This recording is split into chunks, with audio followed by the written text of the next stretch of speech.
ବିଶାଳ। ମୁଁ ପତିତପାବନ ସରକାରୀ ଉଚ୍ଚ ବିଦ୍ୟାଳୟରେ ପଢେ। ସୃଷ୍ଟିର ଆଦ୍ୟଧନ୍ୟ ଜଗତ ଜନନୀ ବିଦ୍ୟା ଦାୟିନୀ ମା ଶାରଦା। ଓଡ଼ିଶାର ଶେଷ ସ୍ୱାଧୀନ ଦୁର୍ଗ ଖୋର୍ଦ୍ଧା। ବୀର ମାଟି ଲାଲ ମାଟି ଖୋର୍ଦ୍ଧା ଗଡ଼ର ଅନତି ଦୂରରେ ବେଗୁନିଆ ବ୍ଲକର ଦୁର୍ଗାପୁର ଗ୍ରାମ ପଞ୍ଚାୟତରେ ଗଢ଼ି ଉଠିଥିବା ଗୁଡୁମ ଗ୍ରାମରେ ଶାନ୍ତ କାନ୍ତ ନମନୀୟ ପରିବେଶ ଭରା ପତିତପାବନ ସରକାରୀ ଉଚ୍ଚ ବିଦ୍ୟାଳୟ ପ୍ରାଙ୍ଗଣରେ ମୋତେ ଯେ ଓଡ଼ିଆ ଭାଷା ସମ୍ମିଳନୀ ବିଷୟରେ କିଛି କହିବାର ସୁଯୋଗ ମିଳିଥିବାରୁ ମୁଁ ନିଜକୁ ଧନ୍ୟ ମନେ କରୁଛି। ଆମ ଦେଶର ନାମ ହେଉଛି ଭାରତ। ଏହି ଭାରତର ପ୍ରାଚୀନ ଆଦିମ ଅଧିବାସୀ ମାନେ ହେଉଛନ୍ତି ଆଦିମ ଅଧିବାସୀ ସମ୍ପ୍ରଦାୟର ଲୋକମାନେ।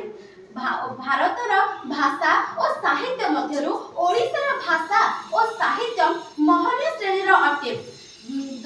ଏକାଦଶ ଏବଂ ଦ୍ୱାଦଶ ଶତାବ୍ଦୀରେ ପାଲି ପ୍ରାକୃତ ଅପଭ୍ରଂଶ ଇତ୍ୟାଦିର ଭାଷାରୁ ଓଡ଼ିଆ ଭାଷାର ସୃଷ୍ଟି ହୋଇଥିଲା। କେବଳ ଓଡ଼ିଆ ଭାଷା ନୁହେଁ, ଏଥିରୁ ଓଡ଼ିଆ ଲିପିର ମଧ୍ୟ ସୃଷ୍ଟି ହୋଇଥିଲା। ଷୋଡ଼ଶ ଶତାବ୍ଦୀରେ ସାରଳା ଦାସଙ୍କ ପରବର୍ତ୍ତୀ ସମୟରେ ଜଗନ୍ନାଥ ଦାସ, ଯଶୋବନ୍ତ ଦାସ, ଅଚ୍ୟୁତାନନ୍ଦ ଦାସ, ବଳରାମ ଦାସ ଏବଂ ଶିଶୁନାଥ ଦାସଙ୍କର ଆବିର୍ଭାବ ହୋଇଥିଲା। ଏମାନେ ପଞ୍ଚସଖା ନାମରେ ପରିଚିତ ହୋଇଥିଲେ। ଏମାନେ ଆମ ଭାଷା ଓଡ଼ିଆ ତଥା ସାହିତ୍ୟର ଉନ୍ନତି କରିଥିଲେ। ଆଜ୍ଞା, ଆମେମାନେ କହୁ ଭାଷା ହେଉଛି ସାହିତ୍ୟର ଦର୍ପଣ, କିନ୍ତୁ ଏ ଭାଷା କହିଲେ ଆମେ ବୁଝୁ କ'ଣ? କେତେ ଗୁଡ଼ିଏ ଶବ୍ଦ ମିଶି ଏକ ଅର୍ଥ ପ୍ରକାଶ କରୁଥିଲେ ତାହାକୁ ଭାଷା କୁହାଯାଏ।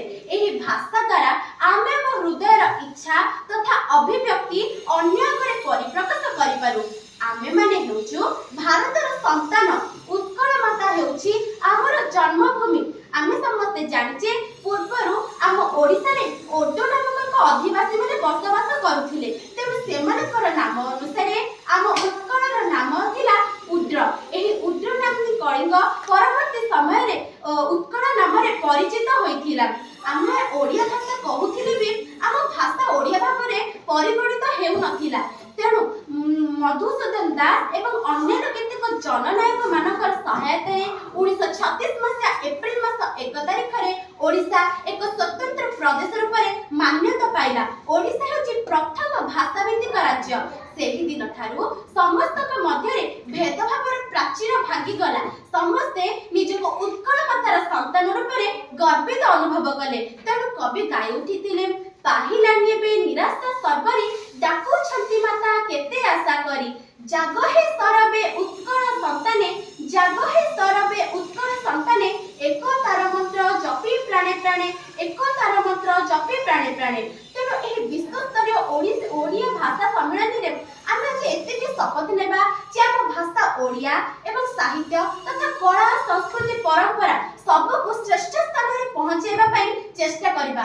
କାରଣ କୁହାଯାଇଛି ମାତୃଭୂମି ମାତୃଭାଷାର ମମତା ଜାହୃଦେ ଜନମି ନାହିଁ, ମାତୃଭୂମି ମାତୃଭାଷାର ମମତା ଜାହୃଦେ ଜନମି ନାହିଁ। ତାକୁ ଯଦି ଜ୍ଞାନୀ ଗଣରେ ଗଣିବା ଅଜ୍ଞାନୀ ରହିବେ କାହିଁ, ତାକୁ ଯଦି ଜ୍ଞାନୀ ଗଣରେ ଗଣିବା ଅଜ୍ଞାନୀ ରହିବେ କାହିଁ। ମୁଁ ଏତିକି କହି ମୋର ବକ୍ତବ୍ୟ ଶେଷ କରୁଛି। ଜୟ ହିନ୍ଦ, ଜୟ ଜଗନ୍ନାଥ।